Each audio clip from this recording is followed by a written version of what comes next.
This is the Amp Hour Podcast. Recorded previously, but released March 12th, 2017. Episode 339. Look at nature and meet nerds.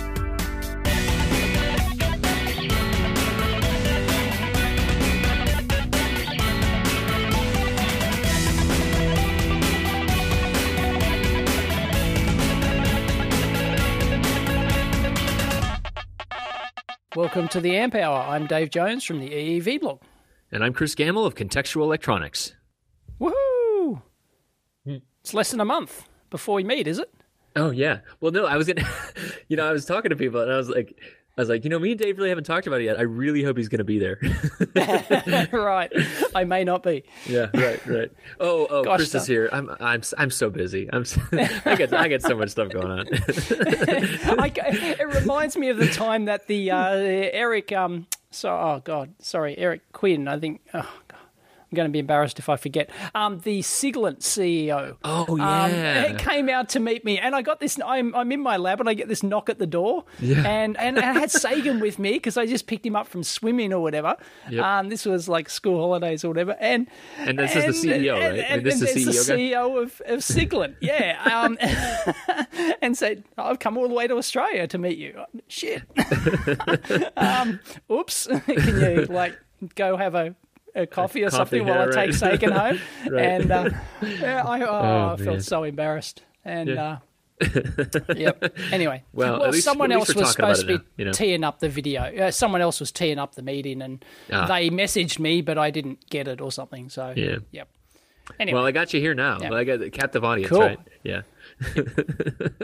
Hang on a second. I've got to go turn the aircon on. It's because I just rode from the lab. Yeah, and it's getting really hot muggy. there, isn't it? I'll be back in a minute. Hold the fort. Okay, no worries. Yeah, I saw the news articles. I think it's like 40 plus C there sometimes. So I'm kind of hoping that when I'm there, I think I'm coming. Let's see, Dave. I don't care. So like April in Sydney is a little cooler. Oh yeah, no, it's fine. April's lovely. Okay, good. No, it's Weren't you guys on fire again? You guys were like lit on fire again. No, it's been fine at the moment. No, it's actually good out there today. It's quite cool. It's overcast and rainy and crap. No, we had the hottest summer on record. Yeah. Good old climate change continuing to change. Not in the right direction. Yeah. Oh, man. Yep. Anyway, it was bad. No, it'll be lovely out here, hopefully. I'll take you on some adventures. All right. Awesome. Yeah, so excellent. I think I'm going to be there. So I did. I mentioned it during last week's prelude to the show that I had posted my schedule, but my real plan here is to do. I'm going to be in Auckland, Wellington, Queenstown, but I don't expect anyone to be down there. Gold Coast, Sydney, Melbourne. I would like to do out of those five, the 5 out of the 6 cities where there's actually people and nerds. I want to do a meetup in each one. So, if people are listening, please get in touch. I put the email on, I'll link it here again, but it's nothing fancy. Just, show up, bring some electronics. It's the usual thing I do. Show up, bring electronics, drink beer, and hang out. Yep. It's great. And Dave will actually be at one as well, because obviously, I will. If I set one up, he has to show up. I've got to show up. How many days are you in Sydney again? Is it 9 days? So 9 in Sydney. Yeah, I don't know. Is that too long? That's huge. Yeah. Oh no, it's good. Okay. It's good. It means you can go further afield and do stuff rather than like if you've only got 2 or 3, it's hard to. Yeah, that's like what Jeff did, right? Really, he was there for just a short time. He was only here for like 2 days or something. Yeah. Okay. Well, yeah. So I don't know. I'm really bad as a tourist too. Like all these people are like, oh, well, you should do all this adventure stuff in New Zealand, and you should do this and that in museums. And I'm like, I guess I want to look at nature and meet nerds. I think that's like a summary of my trip. Is like right. Look at nature. Maybe that'll be the show title too. I can show you nature. Yeah. look at nature and meet nerds. That's pretty much my goal. Excellent. So. I'll have a wetsuit handy for you for the nice cold water. Oh, gross. In April. Yeah, I don't know if that's my thing, buddy. Yeah, I'm just not an adventure person. I don't know. What did you just said that you want to see nature? See nature. I don't want to I don't want to see it. I want to walk through it. Right, so you want to go to a tourist lookout at the Blue Mountains and dive into it. Yeah. Snap a photo and well, that's the other thing. I don't know. Maybe this is a question for you, but do I need a car? Because I haven't driven in 6 months, and Sydney sucks ass without a car. I mean, I'll have Uber. I mean, you guys have Uber, right? Oh, yeah. Yeah, we have Uber, but to get anywhere in Sydney, Sydney's big, so to get from the city to my place and my lab is, halfway across Sydney. It's, it's a long... It's if you took a cab, it's like $110 or something. It's crazy. Well, yeah, okay. I mean, so I've done the Uber, and like honestly, it's usually cheaper for me, at least for my living situation, public transport, Uber, all that other stuff. But yeah, definitely. I guess it is a little. I mean, if you're just hanging around the city, you don't have a car. I mean, driving through Sydney is a nightmare. Is it? You just don't want to. You avoid it if at all. I'm just terrified. I mean, like I'm terrified of not driving in these days. Like I haven't driven in 6 months, but then. And then, you guys are on the wrong side of the road. And right. Have you actually driven on the wrong side of the road before? I have not, no. I mean, I've only been in London. That's the only city that had... It sharpens your senses. I actually enjoy it. I really enjoy driving on the other side of the road. When you do the swap, yeah. Yeah, it really heightens your senses. But the hard part is when you come back. Oh, yeah, right. Because your mind has been reprogrammed to be hypersensitive to It's like when you're looking through a mirror to do some task and then you undo it, right? Yeah, right. That's weird. I don't know. Yeah. Okay. Well. Anyway, we'll figure it out. Okay. So at least So I have at least verified. Yes, you will be there. You will hang out at some point. I might have an interesting tech road trip lined up. Okay. I'll talk to you that like in the next couple of days. Okay. So yes, I did find out. I talked to someone in Melbourne, and I think you've been down there at some. There's like a super collider or something like that. Yes. Is there the something Super Collider thing. Yep. Yeah, and he mentioned that it'll be closed to operation because it'll be Easter weekend, but that means we might be able to get in there, which is like get in the tunnels and see all the fancy stuff. So that's what I'm hoping. Okay. Yeah. Right. You're just speculating. No, that's what he wrote. You don't actually know that they're going to have tech tours. No, there are no tech tours. It's this person would be giving me a tour. Oh, they work there. Yeah. Yeah. Oh, yeah. Sorry. Okay. Sweet. Is it a collider? Okay. I don't remember. Sorry. Yeah. I got a lot of emails. I'm sorting through emails and trying to get back to people. But if Aussies or Kiwis write me an email, I will try and get back to you as fast as I can. So, yeah. Yep. Cool. Well, I'm excited. It's going to be awesome. It's going to be whirlwind and crazy. So, yeah. Terrific. So, how many days in New Zealand? So, like 3 or something? 6 or 7 days in New Zealand. So, 6 or 7, that's pretty good. And then... You can see the entire South Island in 6-7 days.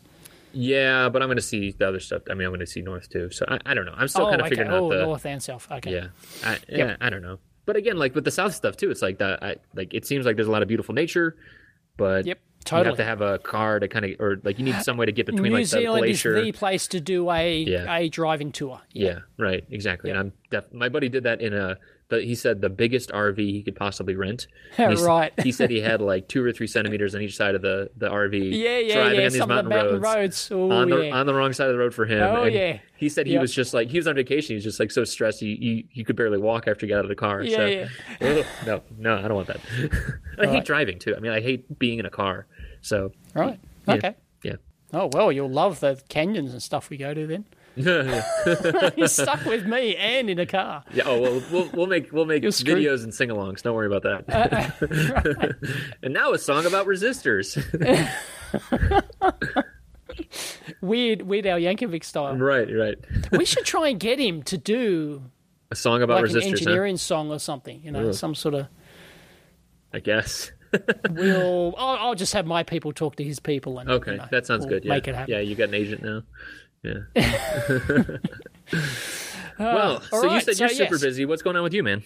Oh, I'm super busy. I just hacked the new Keysight 1000 X Series scope. I'm quite chuffed. I saw that video. So what did you do to it? No. That was part 1. I got in my hot little pocket part 2, which I just raced back from the lab to do this esteemed amp hour episode. And edit video. edit that later. And yes, I'm not going to say it's fully hacked, but I was able to double my bandwidth and change the sample rate. I see. So you're trying to like unlock firmware, that kind of thing. Yep. Well, what a nice way to repay them for sponsoring your videos or sending you stuff. Congratulations. Right. I think secretly they want it to happen, because they don't lose. If anything, they gain. No manufacturer has ever complained about a hack to the scope because 95% of the people who buy it are, professional and education customers, and they don't do hacks. It's like, Right. I would never, like, I had a Rigel scope at work once, and I would never. Yeah, no, I wouldn't do it just because it's not mine. Like, that's my thing. Yeah, exactly. Yeah. So, but it's definitely a void your warranty type thing. Oh, yeah. But I was actually surprised at work because this is not license key hacking. Oh, right? Interesting. Is it like a hardware? Which I won't publish, right? I won't publish license key hacks because they're breaking intellectual property kind of. Yeah, this is all gray area. And we've talked about this before. I remember when we talked about that tech one with the EEPROM, which right. Yeah, but that's just copying an EEPROM. Yeah. That's not avoiding a key. I mean, that's not like decrypting keys, encryption keys, which has a specific legal backing to it. You enter a different legal area when you actually defeat encryption. So, interesting. Okay. Yes. But if you just enable features that are already there, it is not the same legally. Uh-huh. So, in probably the majority of countries, anyway, that I'm aware of. So, yep. Anyway, cool. I was able to change the bandwidth and change the sample rate, and I got into an odd mode where I was able to up the sample rate above what the maximum they specify in any of their 1000X products, and it worked, but the memory maybe not calibrated, but it's at least showing that it's higher or whatever. Well, it was capable of doing it, but the memory architecture wasn't right, so there was, if you turn it down to a slow time base, then there's all this period of actually data that's corrupted at the start, so it's really quite funny. And how do you test this stuff? So you test it so when you test bandwidth on a scope like that, are you just putting in a pure sine at like a 1 volt level? I'm putting in a pure sine wave, a 1 volt peak to peak, and measuring the 0.707 point. Gotcha. Right. Minus 3 dB point. Very basic stuff. I haven't done extensive testing. Right. But you're just checking to see if it's attenuating more, that means you're not on. It's the bandwidth setting isn't right on the analog side, right? Yep. Yeah. Exactly. Interesting. Okay.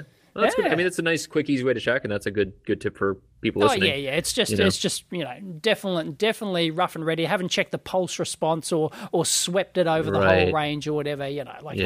Haven't checked its actual analog performance. But I was a little confused by the. I got a little confused by. I was doing that on that Analog Discovery 2. I was looking at the specs and just double checking it because it says it's 100 mega sample. It's a lower end thing, so it's fine, whatever. But it says 100 mega samples. But then I think they list the bandwidth at 30 megahertz. But then that's pretty rough. I mean, that's only a third of the sample rate, right? So usually you do a tenth. Well, you aren't going to alias, right? That's the main thing. So it's not going to give you an incorrect frequency signal. So that's a positive. But you're not going to get much signal fidelity. Right. But the problem with that is if you're doing sine X on X interpolation, you only need 2.4 times.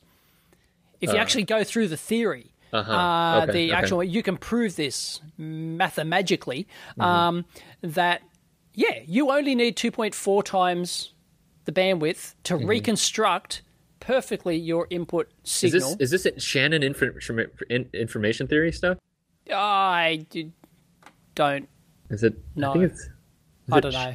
My memory's shoddy. I don't know. So I'm just finishing. And anyway, just finished up that book that Jeff recommended. It's tied into it. I think. Yeah. But. Yeah. Anyway, you can prove it that but only if you use sine X on X interpolation for certain waveform inputs, you can reach or almost any waveform input, I think. Anyway. Yeah. So that's not too bad. Okay. So, yep. Sorry, I started looking at the information theory page. That's all right. Yeah. Don't go there. It's a rabbit hole. That's a deep hole. Yeah. So I finished that book. It's so good. Right. So good. You have to read it. I've been talking about just it like all the other books you told me I have to read, and then I couldn't finish them because I was so boring. You'll love it, man. It's so good. The idea factory, it's called. Yes. Right. Anyway. All right. The idea factory. You hacked a scope. That's good. Cool. Yep. Cool. It'll be very popular if it. But I hacked the already 100 megahertz version, right? The already top of the line one. I've yet to verify it on the lower end one, so that's why I'm not, saying it's completely done yet. But I was surprised that they would do this because they sell a license key option for 100 megahertz bandwidth. So I thought, there's no way you can increase the bandwidth by just, hacking the hardware. And it turns out you can. So very interesting. Well, firmware is just usually flipping a bit, and then it's controlling hardware, right? So it's controlling hardware, exactly. Yeah. That there is a lot of value. Like I never really did a lot of these kind of hacks and stuff like that, but having that low level control of a device like that, especially when it's usually built for like a Pro Tool, like a scope is going to be different. But I finally found I've got this this program for controlling webcams. And so you have fine control of focus and light or exposure and zoom. Yes, I've seen that on your Yeah, video. And it's like a power user view, and it's just so damn useful. When you have that kind of low level control, it's almost like you can control every bit in the chipset. Yeah, right. It's like you wish they would publish device, an API or something like that. I mean, obviously this is whatever I'm using is just some hack that someone built for it, but. Yeah, it'd be nice if they. I understand why they don't, but it's nice when they do expose that stuff. You can really, why it's interesting. Not? And the thing is, people understand when they do these hardware hacks, they void their warranty. That's the price you pay, right? This scope has a 3-year warranty. Mm-hmm. You want to void that and have a go? No, it's 0. Yeah. Go for it. Right. Exactly. Right. So I think that's a fine trade-off. Yeah. So. Yep. Well, we should mention again, we are going to be giving away some of those at some point, right? How many scopes have we got? Yeah, we've got a couple of. I think we got a couple. We'll probably do the same thing we did for for David Krunstein's episode, where we asked people to share in creative ways and then email them to us. So we'll do that at some point. Maybe the next fun guest episode we'll do that. So, yeah. Then we'll pick a random winner and yep. Yeah, great. I believe Bob's your uncle is the phrase. Bob's your uncle, mate. Yeah. No worries. You still building stuff these days? I am trying to. Yeah? What you building? I'm still I'm trying to finish off the clock, the Nixie tube. Yeah. Clock. Yeah. Oh, I got the footprint wrong. You did? Oh, no. Which one? On Only the tube? one person pointed it out. Oh, yeah. You can't. Only one person. No. Yeah, you can't depend on that. I know that one. People just take it as like, oh, of course it's right. Yeah. No, of course, only one person bothered to check. And sure enough, I got, it was a wide SO instead of a standard SO, and I chose a standard SO. Wait, so are you going to do the fold under? You just going to bodge it? I could potentially just fold the pins back under. Yeah, I've done that before. It's possible. It's I think there's only 3 millimeters total width in it. It's not... so yes, you can fold the pins under, but I think I'll relay it out just for, I don't know. Oh, maybe, I don't know. I don't know. You're only going to do one board, right? I mean, exactly. Is it like a super critical? I think that's a good. It's not. Video but there's 10 of them. There's 10 chips. 10. So, it's for the driver. It's for the driver chip. Yeah. No, if it was just the 7404 inverter, Right. Man, that is tricky. I wish there was a better way to do that too. Because what was I doing for that? I was just putting a board together the other day, and it was the same thing where it's just like, I kind of created like a mantra, just check against the data sheet first, right? But it's so easy to be like, oh, it's in my library, no big deal, right? But it's sometimes right. Like in your case, it was just you didn't look to see that it was a wide footprint. You probably have a wide footprint in your library too. Yeah. But it's just that I just chose notation the wrong difference, one. And man, so they don't offer it in a different one. No, it's probably because of voltage spacing, huh? Is that why? Maybe. Yeah, it's probably got large die on there because they need, large, high voltage transistors inside and stuff like that. Okay. So. Yeah. Yep. That is difficult. Yeah, but I thought, maybe some other brand has them in narrow, but no, it's bummer. Oh well.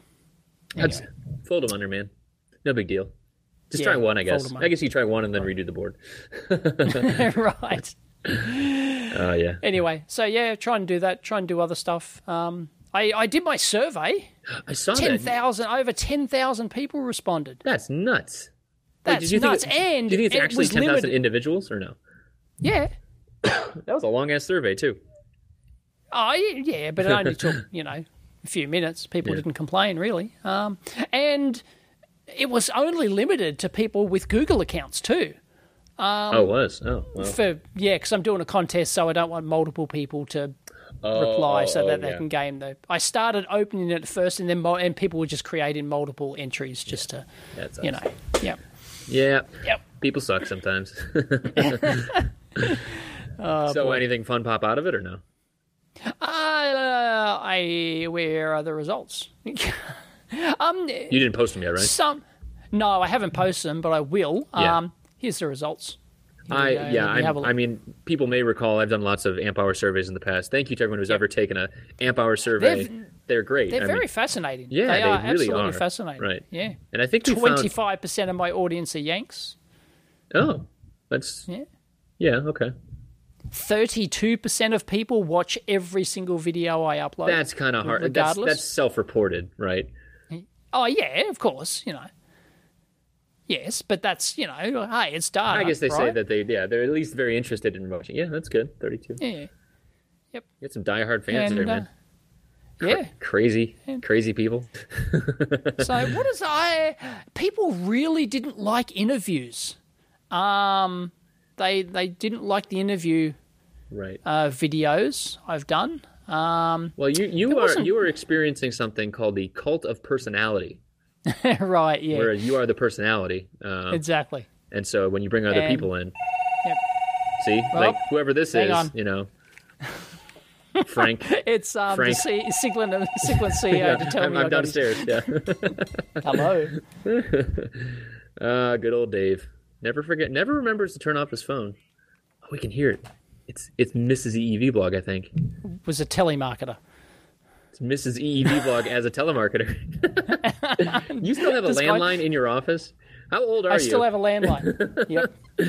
Oh, man. I do. Oh, that's funny. Yep. It's like, hello, I'm calling to enter your survey.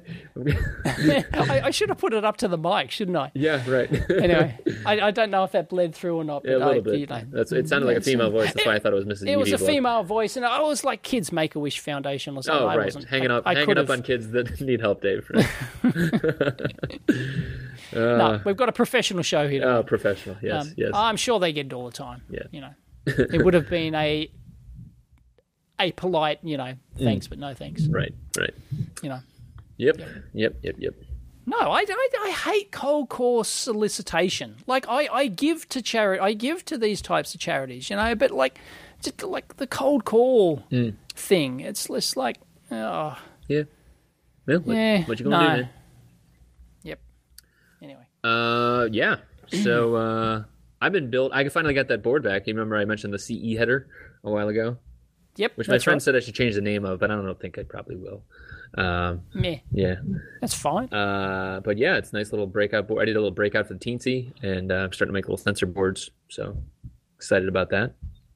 And that'll be the one of the reasons I didn't mention it last time, but actually one of the main reasons is that the idea being that I can make a board, and then I'm using the Teensy 3.2 on this particular one. But if I wanted to switch to Wi-Fi, or if the Teensy 3.2 goes obsolete and later I switch to something else, basically it doesn't matter. So really for the course, that makes sense. So, yep. Coolio. Yeah, man. Should we switch to the list? I've got one that's not on the list. Ooh, what you got? Which is huge news, which came out. Well, it's not our industry-specific news, but it's pretty freaking huge. Have you heard about the Vault 7 thing? Oh, that's the CIA thing. Yeah, someone tweeted at us about that too. Oh, man, that's bigger than the Snowden thing. Yeah, Snowden leaks. You know? I guess But they own everything. Yeah, it does make you wonder. It's like you know, I'm going to put more tape over all my cameras and my right, and all the mics, all the conspiracy theories were true. You know, they can watch you, and you know, it puts Samsung TVs in particular go into a fake standby mode. Oh, I didn't. So I didn't actually look at this. So this is all news to me. If you look into the detail, So Samsung they highlight Samsung TVs in particular. They leave your mic on and your camera. Oh, that's so creepy. They can, You think you turn your TV off, but they can infect it with this malware stuff. That See, now this is a market opportunity, people. Right? This is a market opportunity. Yep. Switch. Absolutely. Controllable switch, like nice and easy control for the entire at the wall, whatever. Just to have it like has a timeout. Even doesn't have to be even like IoT or anything like that, right? Because then that could be infected at some point too. It could just be a timeout, right? maybe it's good for the kids that watch too much TV as well, right? But I mean, it doesn't matter what it is. But yeah, some kind of like kill switch, internet kill switch, power kill switch, something. Yeah. Yeah. One of the fascinating things is they have a department of memes, of meme generation. Oh yeah, I've heard about that stuff. I like that they generate memes to manipulate society. It's like this is. But the thing that that gets me about it is like just kind of so like I read Reddit a lot, obviously, and then like I just kind of like wonder the source of all credible information. No, I'm not saying that, but I'm just saying that like you start reading stuff and it's just like. Yeah. This is a popularity-based system that, like, any system can be gamed, of course, but like, are the popular opinions I'm reading actually popular? Are they, and I take it as word that they are, but, are they actually popular? These are just things that someone gamed the system that they wanted to be at the top? Like, I don't know. It's. I wonder if the whole thing is just to make us question it in the first place, and if so, then they've succeeded, and. Yeah. Anyway, it's fascinating stuff, and there's tons more to come. I loved the password that because they actually released this a different way. They sent everyone the file, right? You could download the file, but it was password encrypted, and they were going to release the password on a certain date, which they did. And I love the password that I presume Julian Assange chose it. Splinter it into 1,000 pieces and scatter it into the winds. That sounds like a secure password, I got to say. It was incredibly secure, but it's actually a JFK quote. If you know your history, it's a JFK, because JFK was totally against the CIA. He wanted to, and those were his exact words. A month before he was assassinated, I'm going to splinter the CIA, referring to the CIA. I'm going to splinter the CIA up and scatter it into the winds, and he was going to break them up, and because he thought they were getting too,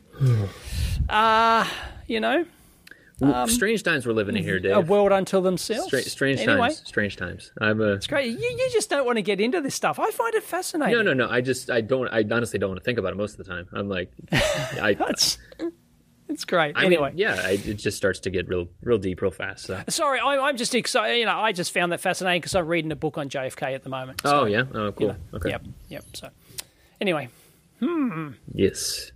Not those crap recommendations you give me. Oh yeah, about Bell Labs that I got from Jeff.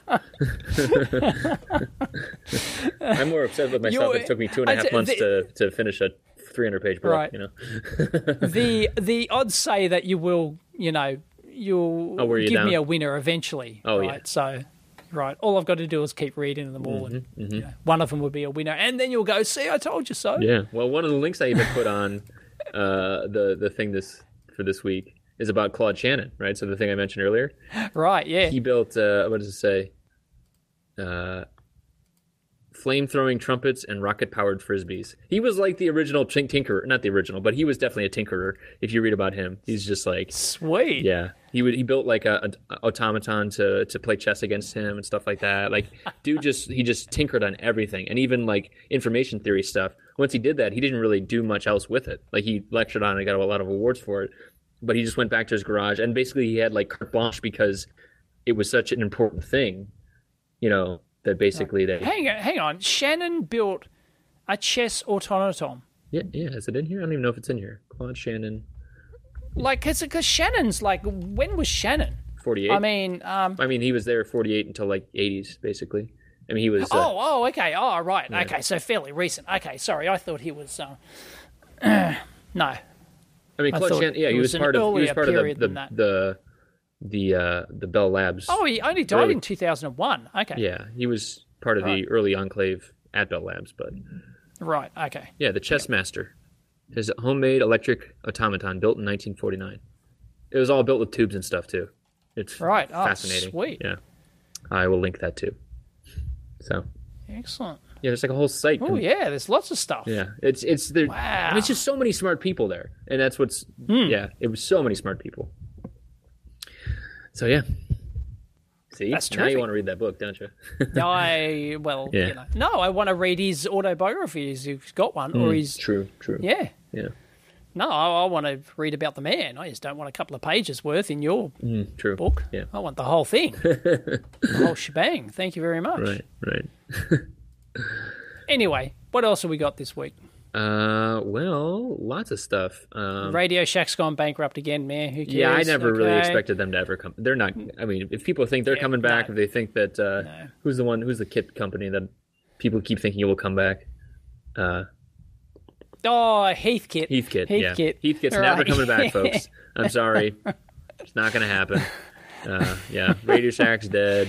And the interwebs went down, Amazon went down, if this then that went down, and the whole, everyone's couldn't get into their smart freaking house, serves you right. Oh, this is John's video. Yeah, Superhouse. Sucked in, Yep. Yeah, it was. Why would you want your stuff reliant upon the internet? Sure, the stuff that you'd need to have reliant because it's part and parcel of it, right? Yeah. It's fine, but well, John points that out in this video too. He's basically talking about the distance. I mean, if you think about it, so I think the AWS East region went down, which is on I think Virginia. I think that's one of the big server areas. Okay, so that only affected US unless you were in Australia and you connected your service chose to be on the US so service. A door lock would actually go and talk 10,000 miles over the fiber cable, everything like that, and I mean, there's a lot of things that can go wrong between here and there, and damn, right. And just even that, delays. I mean, you and I know, you and I have at least crazy. I'm in California right now, and it's at least a 150 millisecond on a best case scenario, and so, but you got to go both ways, so that's 300 milliseconds, and then you got any slow down. We're so ridiculously dependent upon the whole thing. I mean, upon if I wanted to, I could destroy the entire. With a pair of side cutters, maybe I need a hacksaw or something, right? I could bring down the entire internet for this whole country, right? There's only 2 or 3 fibers coming, 2 or 3 locations coming into this country. Mm-hmm, Oh no, I probably couldn't get to the other one in time before they repaired it. But anyway, if you had 3 people or something, you could you could isolate this entire country from the rest of the world. And you know where fiber was invented? Fiber optics. Bell Labs. Sorry. But do you know where the pioneering research went on was done on long haul stuff? Here in Australia. Oh yeah, because cool. we're so geographically isolated. All the long haul stuff. Wait, were you the one telling me about between that? cities? Wait, were you? Yeah, you were telling me about the rogue line, or someone was telling me about that recently. Where the hell was that? I can't remember either. They put down a rogue line, and then basically. Where the hell? I forget who that was now. Oh, no, it was in Wellington. Sorry, it was someone I was talking to in Wellington. Basically, they installed fiber at the city level or something like that, and hooked into the grid without anyone knowing. Or something. It was they hooked on the power lines, and then they eventually hooked into the trans Pacific cable, and then so it was something like that. I'll have to check with them, but it was nuts. So yeah. Yeah. Anyway, that was all done here. Really? So like the data stuff, or what? We had to. Or no, all the long haul fiber link stuff. So the actual physical laying of the cable. Yeah. Oh no, not just that, but the electronics and the repeaters and all the technology that goes behind long haul fiber comms. Yeah. A lot of that was done here. Yeah, y'all ain't close to anything. Because we simply needed to. Because in the US, right, you can go 10 miles. Right. In Yankee talk, and you're in the next town, you're in the next city. Australia, you can't do that. Oh, you even mean within cities? Oh, okay. I thought you meant no. I'm talking to go from city to city and across the ocean as well. Of course. We're so far from everyone. It's right. Yep. Well, yeah, you get outside 20 miles, you can't even do microwave links because you have to do point of sight. Yeah. So yeah. That pesky curvature of the Earth. Yeah, stupid Earth. It's always bending downwards. Yeah, flat would be much easier. Yeah. Oh yeah. Right. I'm a flat earther because of convenience. I really just want to believe that life could be much easier. Right. Oh. Yeah, I like that. Oh goodness. Oh man. Yep. Did you see these electronics that they developed for Venus? Have you seen that stuff? Venus? Yes, so they're sending a new probe lander. Yeah, they're sending a new lander. Yeah, and because there's only been one lander on Venus, and they got 2 seconds of footage before the thing melted. Exactly. So it's they say mean day temperature is 460 degrees Celsius, and 9.4 megapascals, 93 times that of Earth. Damn. Yeah. How long do they think it can last on the surface? I think they said indefinitely. I don't. What? So it's got a nuclear power source, I would imagine. Yeah, I think so. But it's more about the actual electronics surviving, and so it's all silicon carbide and stuff like that. And But man, Wow. that is just that's some serious shit, you know? Is it going to rove around, or is it just going to... No, I think it's just going to... It's just going to sit there. Let's see, it says, in 82, the Soviet Venera 13 sent image shown above before its instruments failed despite the blah, blah, blah. Yeah. Silicon starts to... Yeah, so this is actually... So, and I was talking to someone about this too. Like, basically, this is the same reason, like, when you look at, like, max junction temperatures on, like, a FET's data sheet, that's listed at like 225 because you get above that and it says 250. You start to have migration. You'll have migration of the impurities in there, like the doping and stuff. So they're going to actually run the electronics at the high temperature rather than try and insulate it and keep it. I think they'll still insulate. So not like you just like dump, just dump a PCB onto the surface of Mars or something. Right. Yeah. Don't worry. With all that sulfuric acid atmosphere, it's gonna. So it should be fine. It should be fine. Yeah, we'll just give it a couple of coats of conformal coating. A couple squirts, whatever. Right. No big deal. Yeah. But no. It's. I think it still will be. But it's like even in a vessel, then you have to. The temperature's going to rise pretty quickly. Right. So let's see. It says the silicon carbide circuit lasts more than 3 weeks in a laboratory simulation. So, damn. So acidic or corrosive rather, and at 450 C. Eat your heart out, car electronics.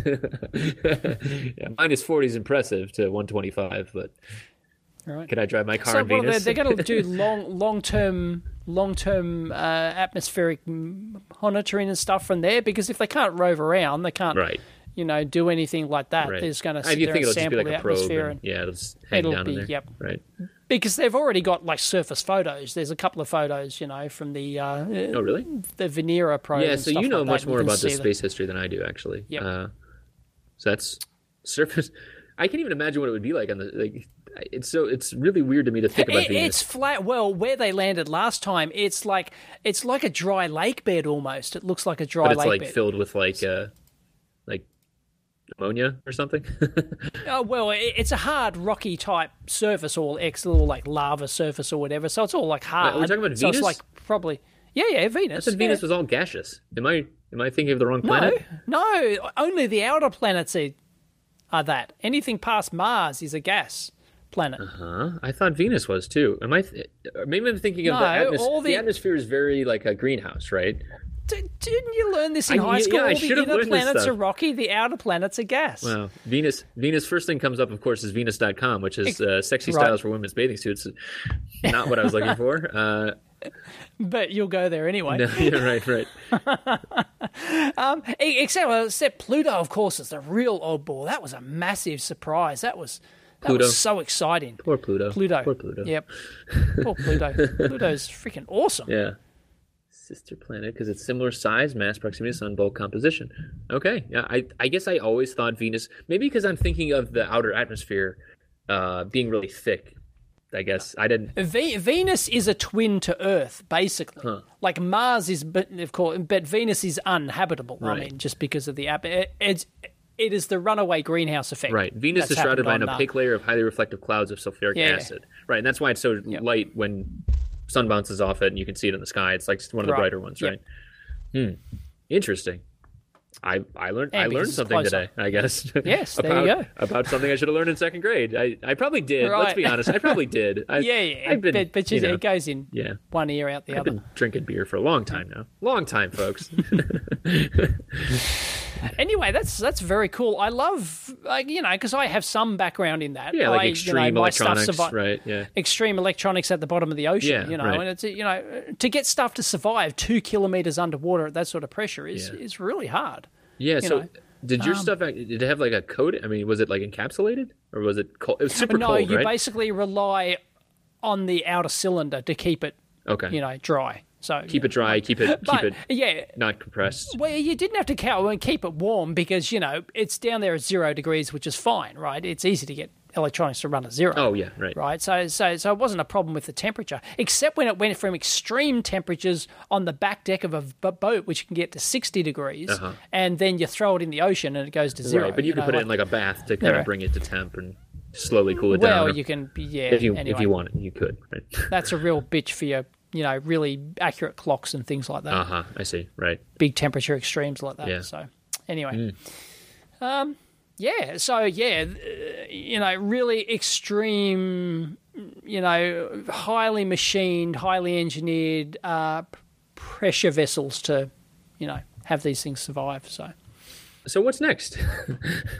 Oh no, there's some crap about cosmic rays in here. Whoop-de-doo. Yeah. Yeah, error rates. Nothing. How about new something there. fun? This is fun. So Alicia and Chris are from Embedded FM are doing a March Madness. I don't know if you know what March Madness is. I've heard it's a sale thing, is it? No, it's a basketball tournament, actually. It's a college basketball tournament in the U.S., and basically it's like this elimination thing. And so they decided to do that for processors. I don't know what they're going to be doing. I think it's like they fill it out. People can fill it out, and then...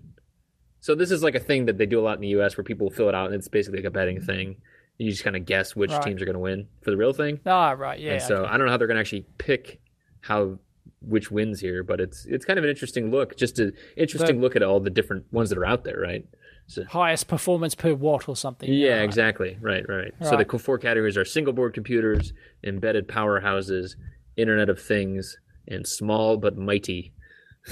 And a lot of the small but mighty, I don't even know what those are. Yeah. Got to be smaller than a postage stamp. Or, yeah, one of them is the basic stamp, so... I never used that part. Did you ever use that part? I think once, like a decade ago or something. That was one of the first, of that breed of new age, in quote marks, development boards for Joe Average. Yeah, right. Because sort of before the basic stamp came along, it was like, all the demo boards were from the manufacturers. They were all professional. Yeah. They all cost $500. They were all, you had to be a professional to even buy one or something, And the basic stamp came along, and it was, a basic interpreter on a little board. So, any idiot who knew basic can come along and actually program a micro to toggle a pin and flash a LED. Right. I'm always just amazed. I think it was one of the first. Yeah, I'm always just amazed that Chip and Ken, who run Parallax, that they actually went and I think they built that micro, right? I mean, they designed the silicon. Well, it was just a pre-programmed PIC or something. Oh, it was just I always thought it was a. I can't remember what the chip propeller, it was. The propeller then went to a custom silicon. You're thinking about. Oh yeah, you're right. It's the showing propeller. It here. The Parallax basic stamp was just a pre-programmed PIC. Oh, interesting. Chip, one of the the early 16C84. Got it. Okay. I think it came out pre-flash memory or something. Okay. Yep. Interesting. Okay, so the idea though was just to make it more accessible, kind of like an Arduino, where the programming's easier. That's not really the focus anymore. It's just to get to the point of making a thing. And and the interface, you didn't need a program. You just hooked it up to a serial port. So you programmed it through, I think, a serial port or whatever. So it was easily. Yeah. Yep. Easily accessible. And it had an interpreter in there. And you couldn't do much with it because you didn't have much memory space because, the PIC micros they were using at the time didn't have much, only had like 2K or 4K or something. And by the time you put the basic interpreter there and you only had, 200 bytes of program memory or something, so you couldn't do a huge amount. Yeah, right. Back then, I don't know what the modern ones do. I'm sure they do a ton more, but... Yeah, back then, but it was enough to do. Wait, there's some flash a LED and read some sensor. Is that what you're saying? Well, they've got the basic stamp too. They're still making it. Oh. $50. Geez, that's pretty pricey. Yeah. Wow. Anyway, basic interpreter on a chip. Yeah. Yep. And now of course, the Arduino went in the different direction. It doesn't have an interpreter on board. People think it does, but it doesn't. It just compiles. It's just a C compiler. And then it does it in the background, basically, right? It's just a C compiler. Yeah. So it kind of looks like it does. It's got a serial bootloader in there that does that stuff. So the interface is easy, just like the basic stamp, but it actually downloads real code. So Yeah, that's. And there's more tools like that. They kind of coming out, like not like Arduino, but just like program interpreter type stuff, right? So I've talked about the MicroPython. We've had Tony on talking about MicroPython stuff in the past. That's interesting. Alvaro, he did a talk at those meetups that I do about building out for one of the NXP boards. It's like an STM30, or sorry, not NXP, the STM32 boards, and then it's just like a Python interpreter effectively to just control the hardware and then you could drop that chip on something, talk to it with Python, and I think it just compiles for that. I think so. Right. And then there's then you could always move up the chain too, right? You could move to like you could write something in Python on Linux or in like Raspbian or something where you're actually operating on the Raspberry Pi, or you could do the same thing in BeagleBone. You write stuff in Node and blah blah blah. There's a lot of options these days. Just so many options. Oh, I love this. Which one? I love this. A different the link? Internet of Things teddy bear. Oh, God. Internet of Things teddy bear leaked 2 million parent and kid message recordings. Yeah, that's creepy. Oh, my God. That's just creepy. Jesus.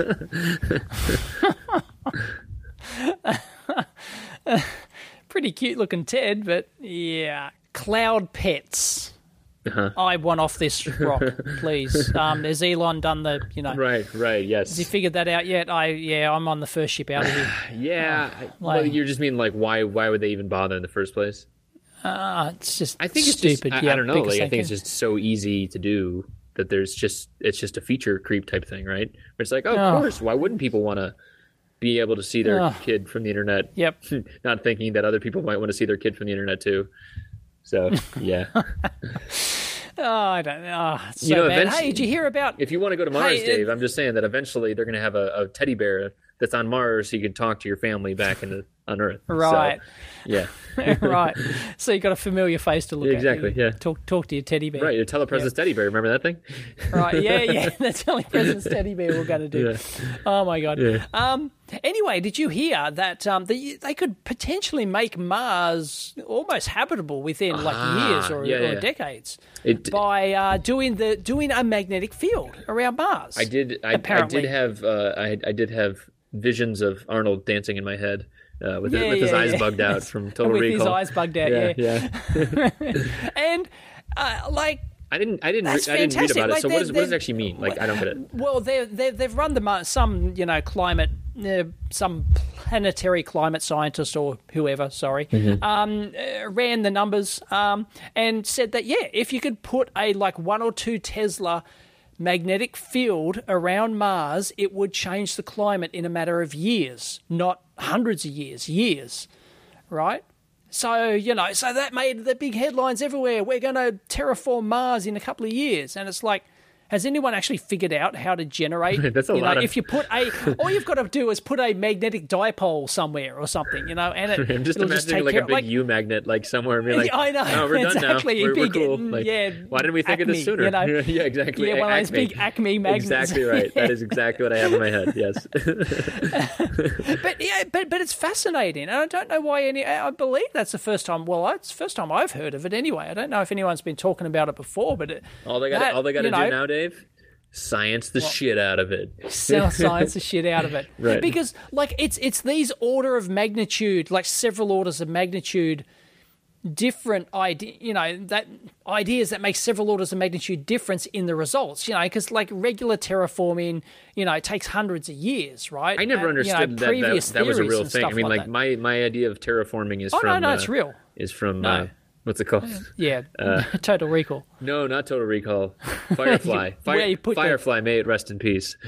Oh, okay, I haven't watched Firefly. Oh, my God. So. Yeah, the best nerdy sci-fi series to never make it out of. Is it about Mars? Or it's about space cowboys. Is that... Right. Yeah, it's so good. Okay. Yeah. Anyway, so that, this offer has the promise of several orders of magnitude quicker. Right? Interesting. Over previous techniques, which is interesting. But, so everyone ran with the headlight, and my comment on Twitter was, well, okay, sounds great. How do we actually generate that magnetic field around Mars? And everyone just goes... Right. Right. With science, Dave, duh. With science, duh. Just turn up the science. Great. Awesome. Right. Yeah. Get on it, scientists. And, sprinkle magic fairy dust around... Right. Iron filing dust around Mars. And, right. Yeah. Just like Wooly Willy. What? Wooly Willy. You never seen that? What's Wooly Willy? That game it was like a children's toy where it's like you had a drawing of a completely bald person, and then you had iron filings under a piece of plastic, and then you had a little pen that had a magnet on it. You could drag the magnetic filings and give him a beard and hair. Right. Yeah. Okay. You missed out, Dave. I'm just saying. Right. Okay. Willy Willy. No, I played with magnetic filings when I was a kid. Yeah. Right. It's okay. But you probably did sorry, I didn't have a Willy Willy. You could inhale them, right, instead of having them underneath plastic. Right. Yeah. Yeah. So how real children did it. Yeah. Right. As opposed to the new generation who have internet-connected frickin' teddy bears. Yeah, exactly. Right. Oh, that's pathetic. It's pathetic. Yeah. What else have we got to, Well, speaking of sciencing the shit out of something, someone else posted this, but at first I was like, I can't believe they're doing this. But The Martian, which is where that line's from, they released a classroom version. And so basically it's like a sanitized version of the novel, because if people don't know, another great book to read, by the way. Absolutely. Yeah. He swears like a pirate. I mean, like, he swears like an engineer stuck on a planet. How about that? That's probably the best way to say it. Exactly. And, and rightfully so. But basically, like a lot of teachers saying, well, we want to use this as curriculum, actually, which is really interesting. Right. And so like they're doing like sanitized version, burning hexane to create water kind of thing. To generate yeah, and hopefully not blowing up. Right. So just using it as like a curriculum thing and as a way to keep kids engaged. And my comment about it was like, I don't really think that you should dumb things down for kids, but at first off, they're talking about like middle school kids, and then it's like, if you tell a kid they can't read something, they're going to go out and find that version anyway. So gets more kids reading, right? So oh no, I'm all for, like, just take out the swear. Well, I have no problem with that. I mean, as long as like Dave's all the science stuff softening up in his old age. I like this. Huh? Oh no, you know, like, I mean, whatever it gets it past the school board. That's basically like, who cares? No, right? Of course, exactly. Yeah, so who cares? Yeah. No, I'm not in favour of dumbing it down. No. In terms of the, his, angry, his, engineering attitude. Right, that's to true. Things, right. like, got to survive. Got to be sciencey. Got to figure stuff out, man. That's like the best part of that book. The only thing, I don't know if we've talked about it on here, I didn't like the part about the drill. I don't know if you remember that. Oh, the drill. Oh God, what was it about the drill? So he was using like a drill, and then he tapped off like the windings in the drill, and then he used that to power something, but it was like a lower voltage than he needed. And it's just like, and then I put some resistors in line, and I'm like, no, that's right. I don't know. That's not. I know I shouldn't be nitpicky. It's fine. I still love the book. Don't get me wrong, but it's like pretty nitpicky, right? Yeah. But that was the only one that I understood enough probably to be nitpicky about. So, because all the space stuff I don't freaking know. No, and Yeah. But another great book that's on the Amp Hour reading list as well, I suppose. Definitely. Yeah.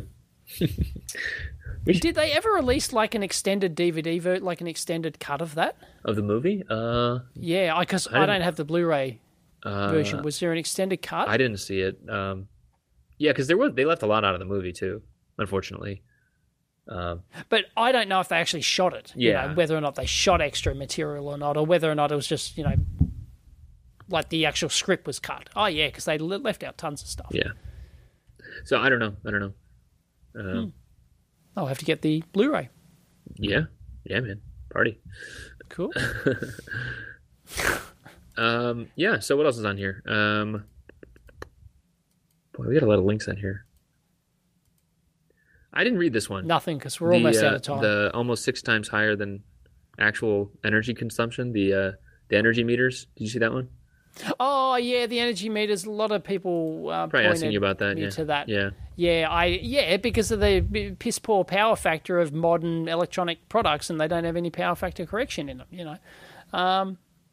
So that's what it came down to, was the power factor. I'm sure. Well, I haven't read it, but I'm sure that's what it is. Mm-hmm. Right, I can guarantee you that's what it is. Right. Yeah, that's because most energy meters usually expect like super clean power, and then if you start getting like the clipping. No, and the but bad... if you see my teardowns of scopes and I hook them up to a power meter and the power factor's 0.2 or something, like it's horrible, especially in standby. Like if your gear's in standby, the power factor is dreadful. It's like 0.1 or something, 0.2. Why is it so bad? Because they're just like chopping off the signal? Is that the... It's just chopping the damn thing up to buggery and to get the to get the standby, because so you're not taking all the power, you're just doing a little bit. It isn't optimized, right? So whereas you turn it on, and you might get power factor of 0.6 or something, like. Oh, interesting. Okay. So it's better, but still, pretty horrible. So Okay. So this isn't really news then. Well, I didn't know it would be that bad. Like I expected, 5% error or something, you know. Because modern chips handle this sort of stuff. Like I've done teardowns of smart meters like this, smart energy meters like this before. And, they use purpose-designed chipsets for these sort of things. And they're supposed to be designed to handle high power factor, I thought.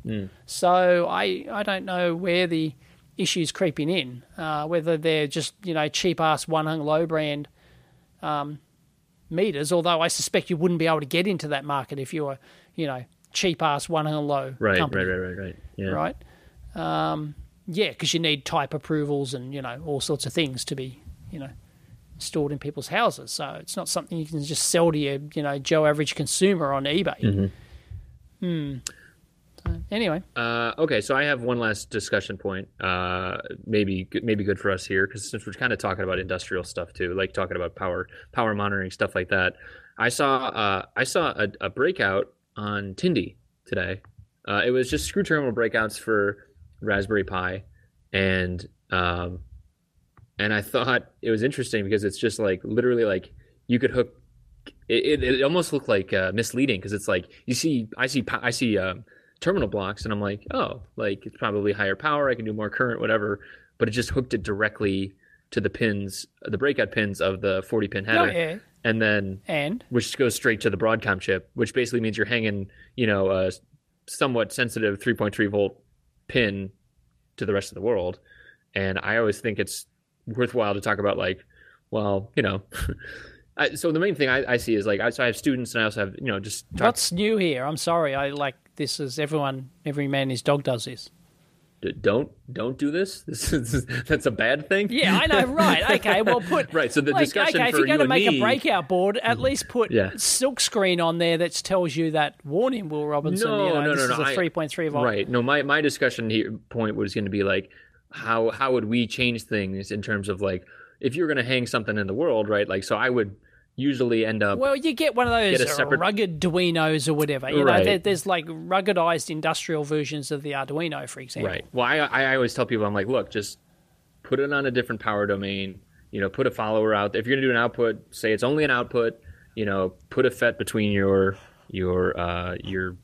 Broadcom or whatever it is. Your Raspberry Pi in the world, and then put it on a separate power domain so that you blow the FET, or you blow the power, you fuse the power there, so you don't blow up whatever the board is. Maybe people don't care because it's like a $35 board, but I don't know. I just think that there's more and more people getting into kind of like quasi pseudo industrial applications, and not a lot of people think about that stuff. They just kind of hang microcontrollers out into the world, and it's scary. It's like, you're just gonna go through a lot of boards. I'm always amazed when someone's like, "Oh, I blew up another microcontroller." I'm like, how?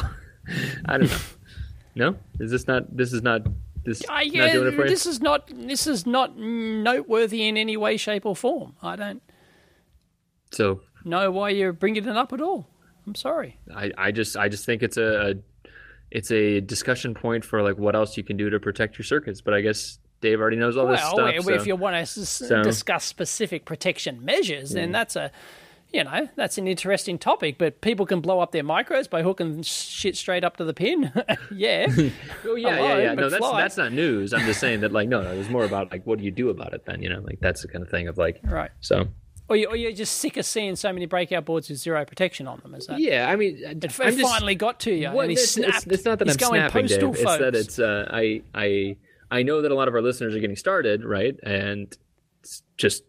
You and I usually glaze over this stuff, and that's what I'm really saying. Is like, we have to. Well, yeah, I think. How do you learn that stuff? It's almost as if people have to learn the hard way. Well, yeah. I really hope you learn the hard way. I hope you blow the ass out of your Arduino, and then you'll figure out why, and you'll learn from pie. it. Right? Because if we tell you to, they can blow up, like it'll just probably just go over your head. Yeah. It's only when it actually happens to you do you really learn. It's true. So, Okay. Hope your stupid Arduino blows up in your face while you're connecting to your Internet of Devices thing. One less IoT thing in the world? Is that what you're saying? Yeah. Right. Teddy bears going up in flames. That's what I want to see. Gotcha. Can that be like the icon photo of this episode? Teddy or whatever? bears in flames, man. Like, yeah. Yeah. A burning teddy bear or something. Yeah, sure. Sweet. Just Google that. Yeah. Flaming teddy bear. Anyway. Okay. Well, anything else on here or no? No, I'm done. You're done. I'm a busy man. Oh, yeah. I got to go. Right. Okay. Well, the links on our subreddit. You can always check it out there. Thanks to our Patreon people. Yep. And if you are an Aussie or a Kiwi and you'd like to meet up in those cities that I listed, please take a look at the link that I'll put in the show notes. I'd love to hear from you. Love to drink a beer with you, show you some projects, and see what you're working on. So sweet. And I'll think of some horrible places to take you that scare the crap out of you. Yay. Maybe like a snake pit from Indiana Jones, because you hate snakes and spiders and stuff, don't you? Definitely hate spiders. Snakes, right. I don't really know. I haven't been around enough of them. But probably, yeah, let's just skip all that stuff if we're cool. I'm good. I'm good. Yeah. Do you guys really have snake pits? Like snake pits? That seems like a really weird attraction. I've been in a pit with a snake, yes. Weird hobbies you have there, David. Yeah, I've been in a water pit with there's nothing in there but a snake and me. And the snake's swimming. And it's looking for something to get on. Hard pass. Yep. I'm going to say hard pass. Yeah. Been there, done that. Okay. Cool. All right, well, I don't want to do that, but we'll talk soon about other things. Catch you next time.